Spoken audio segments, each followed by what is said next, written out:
Bueno, ahora tenemos al doctor José Francisco Morales Caballero. Es psicólogo clínico por la Universidad Anáhuac, Interlomas, tiene una maestría en psicoterapia clínica por la Universidad Iberoamericana de Santa Fe, un doctorado en psicología y educación por la Universidad Cooks y Universidad Católica de Miami, un postdoctorado en psicoanálisis por la Universidad Intercontinental. Tiene una especialidad en adicciones, especialidad en psicoanálisis en división de posgrado en la Facultad de Medicina en la UNAM, y es subdirector clínico en Grupo Oceánica Internacional y Grupo Televisa Ciudad de México. Bueno, pues muy buenas noches y es un honor estar aquí en en mi casa, que ahora la veo renovada, la veo más nueva. Uno es más viejo, yo me veo más viejo pero veo aquí el instituto más no, ha renovado. Y bueno, pues mi alma mater siempre la voy a querer y agradezco pues esta posibilidad, como decía mi compañera Sandra, que apenas la acabo de conocer, pero bueno, ya nos conocíamos de tiempo en línea, que bueno, pues de alguna forma aquí tenemos nuestras raíces de nuestro oficio. Y bueno, quería yo explicar un poco el porqué de estas, algunas ideas balbuceantes, desarticuladas, que ustedes articularán en su mente en mejor calidad que yo lo hice. Pero bueno, el título me llamó mucho la atención y obviamente el texto que vino a mi mente inmediatamente era el texto de Fromm, de Anatomía de la Destructividad Humana, del 70, si no mal recuerdo.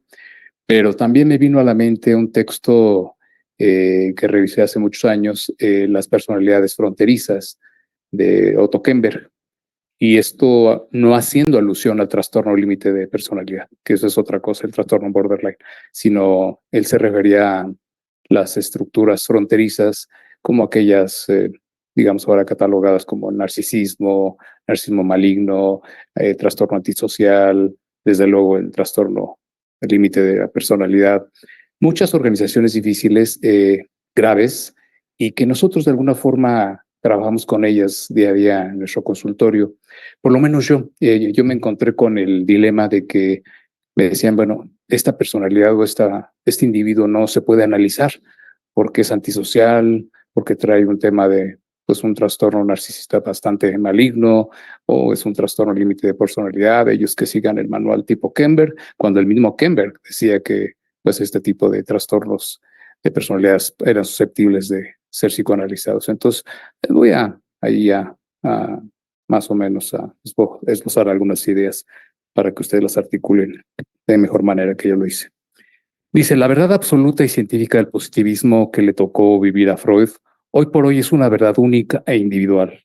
Es una experiencia subjetiva e intrapsíquica del individuo.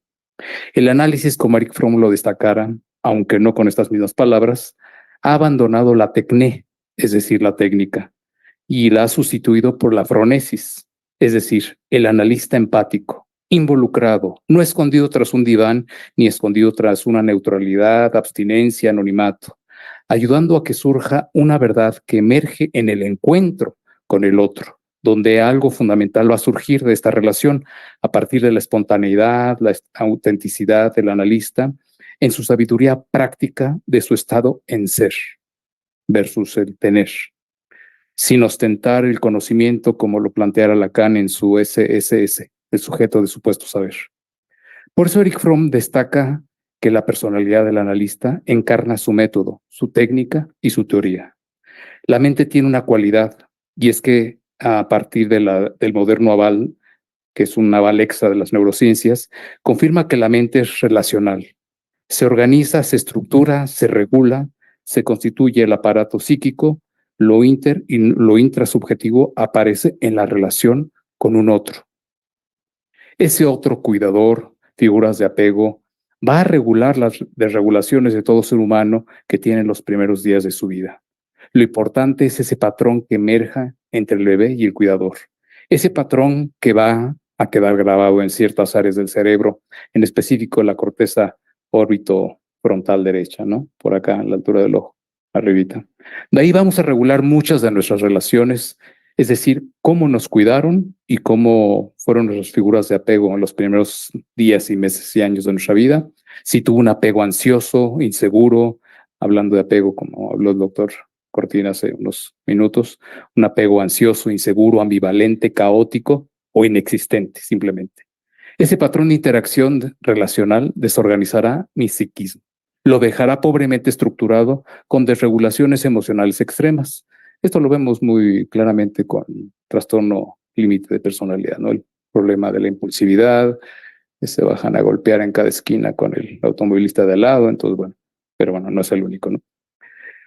Pero también con una intra y una intersubjetividad matizada por frustración, odio, ambivalencia, y el psiquismo interrelacional será destructivo, violento, sin empatía, cuyo callo emocional encarnará la pulsión de muerte y la barbarie que comienza, pues, en este primer encuentro con la madre y se continúa con el padre y con otros cuidadores primarios.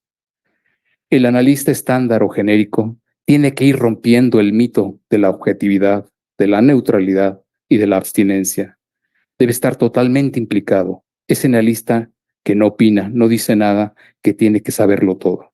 Con esto no quiero decir que no tenga, digamos, un encuadre el analista que deba de seguir, ¿no? Y esto de los encuadres y las limitaciones, me acuerdo por ahí alguna carta que escribió Freud en 1917, que decía que, bueno, esto del encuadre analítico era para que sus chicos no fueran a tener ahí problemas con sus pacientes histéricas, se fueran a acostar con ellas. Entonces lo dice literalmente, ¿no? Entonces, bueno, pues, pero bueno, obviamente este encuadre es fundamental para nosotros. Como Kemberg habla de las organizaciones más enfermas, como los pacientes fronterizos graves, donde están incluidos, como ya les comenté, el límite de personalidad, el narcisista grave, el trastorno antisocial y algunos psicóticos funcionales sin brotes, donde la contratransferencia en su propia subjetividad es fundamental y seguirá siendo de gran valía para el progreso de la transferencia, refiriéndose al analista. Esa transferencia que no alcanzó la representación de la experiencia arcaica por su carácter primitivo y la deficiente representación preverbal, no logrará una investidura ni una regulación emocional.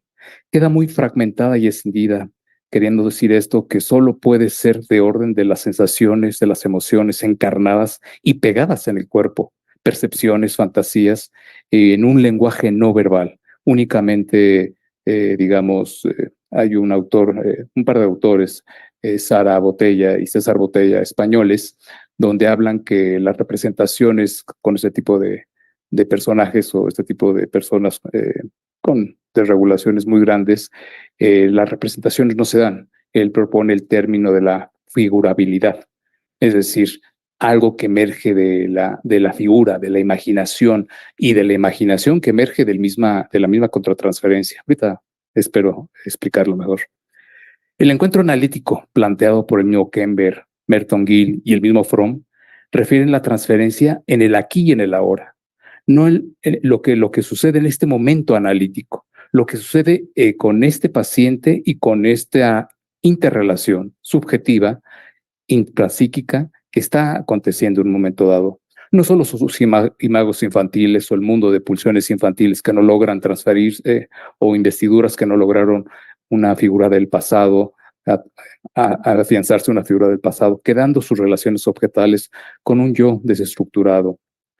El analista no porta una verdad, está ahí, va a surgir en la construcción de nuevas matrices relacionales en conjunto con el paciente, incluida la contratransferencia, desde luego, del análisis como lo propuso y lo practicó Ferenczi, con su análisis mutuo, y que eso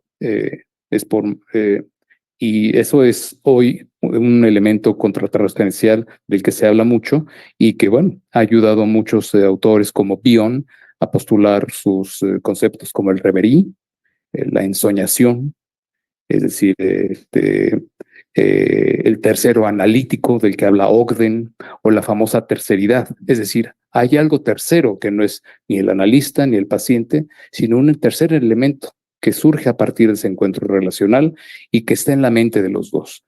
La contratransferencia juega un papel importante, por eso es que es imposible no implicarse, porque incluso las fantasías que está teniendo, las ensoñaciones que está teniendo el analista, lo que está experimentando, lo que está sintiendo, esto es parte del proceso del análisis, que es información muy importante que el analista podría echar mano de ella. En el contexto de la relación con el otro, vamos constituyendo nuestro psiquismo y subjetividad, o la falta de estas, donde el self se fragmenta, se disocia, se cinde a la manera de Kohut. Este tipo de organizaciones, como ya les mencioné, César y Sara Botella, al trabajar con pacientes de organización fronterizas graves, psicóticos, incluso autistas, que no lograron representación psíquica, aquí comienza una barbarie llena de odios y frustraciones destructivas y de desregulaciones sin representaciones biofílicas a la manera de que Fromm lo expresara. Las diferentes configuraciones relacionales desde Bowlby se identificaban apegos muy caóticos, confusos, a veces inexistentes, y la psique constituida por la internalización de patrones diádicos se añaden a aquellos que construimos a lo largo de nuestra vida en diferentes contextos, siguiendo un patrón de psicopatología en muchas de las ocasiones. En pocas palabras, el otro está dentro de nosotros, desarrollado en una matriz cultural y desarrollándose en una matriz cultural, en una matriz familiar, en una matriz comunitaria, social, en una matriz económica, política, donde las organizaciones, representaciones, investiduras y regulaciones sufren ruptura y se desestabilizan, y el acto aparece en lugar del símbolo de la palabra, que muy a menudo se expresa como una actuación de barbarie. Esta tiene su origen dentro y fuera de la diada, con los cuidadores primarios, dentro de esta familia, dentro de la comunidad proximal, ya no digamos en toda la sociedad. Esta barbarie es omnipresente y ubicuitaria, disfrazada de cultura, disfrazada de religión, de costumbres, disfrazada de creencias tribales, disfrazada de sistemas políticos, de sistemas económicos. En lo intrapsíquico, lo freudiano, lo kleniano, lo lacaniano y desde luego lo fromiano, existe un diálogo con lo intra y lo intersubjetivo de lo relacional. Esa dialéctica hace que estemos siendo todo el tiempo. No somos, estamos siendo. Donde este inconsciente se reconstruye o se organizará a partir del encuentro con el otro. Por eso hay un inconsciente disociado, escindido, preverbal, predípico y pre-representacional. Ya voy a acabar. La primacía de los movimientos pulsionales son los afectos, donde se externalizarán en el acto, encarnados en una pulsión de vida o de muerte, en una biofilia o en una necrofilia, incluido el síndrome de decadencia del que habló Fromm. Encontramos en el análisis un patrón de configuraciones transferenciales relacionales que correspondieron a un contexto determinado, como puede ser el contexto de trauma, el contexto de indiferencia, el contexto de pérdida.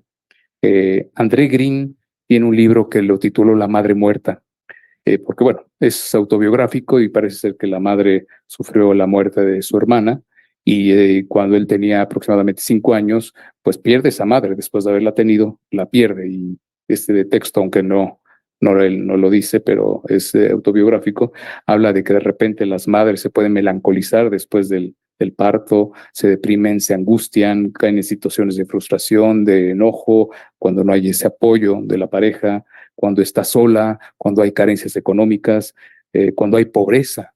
Entonces, todo esto, como no va a desestructurar a una madre y la relación o un cuidador primario, la relación con el bebé.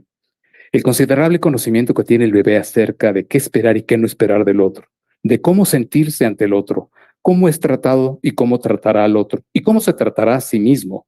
Con este tema de las automutilaciones y las autolesiones, es parte del dominio de lo no verbal, se encuentra en el ámbito del cuerpo, donde devienen las enfermedades mentales y desde luego las enfermedades físicas, y adquieren un mecanismo defensivo destructivo, constitutivo de esta psique inacabada.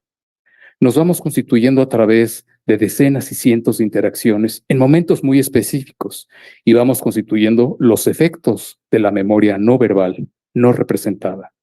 Todo lo anterior se encuentra en un diálogo permanente. Por ejemplo, dentro del consultorio, las contraactitudes o la contratransferencia, donde su epistemología o teoría del profesional son neutralizadas a veces ante pacientes con estructuras muy graves y desorganizaciones muy, muy perversas, poco susceptibles de representar y simbolizar en un lenguaje un mundo histórico infantil, preverbal y preedípico.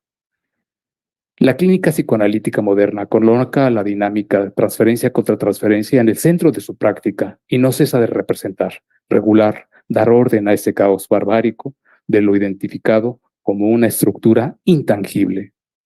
La analizabilidad no puede ser sostenida hasta que observamos que ésta depende también de las concepciones técnicas del analista, de su teoría, de su práctica, del tipo de marco interno que utiliza y, por lo tanto, de aquellos aspectos de su contratransferencia que se ve comprometida en cada una de estas interacciones con su paciente.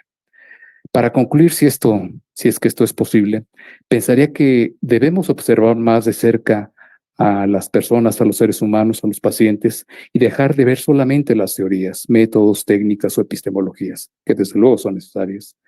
La posibilidad de interpretar las teorías del originario, del analizando, descansa en la suspensión de las teorías del analista, en la puesta en escena y en la indecibilidad de su originario propio, hablando del analista. Muchas gracias.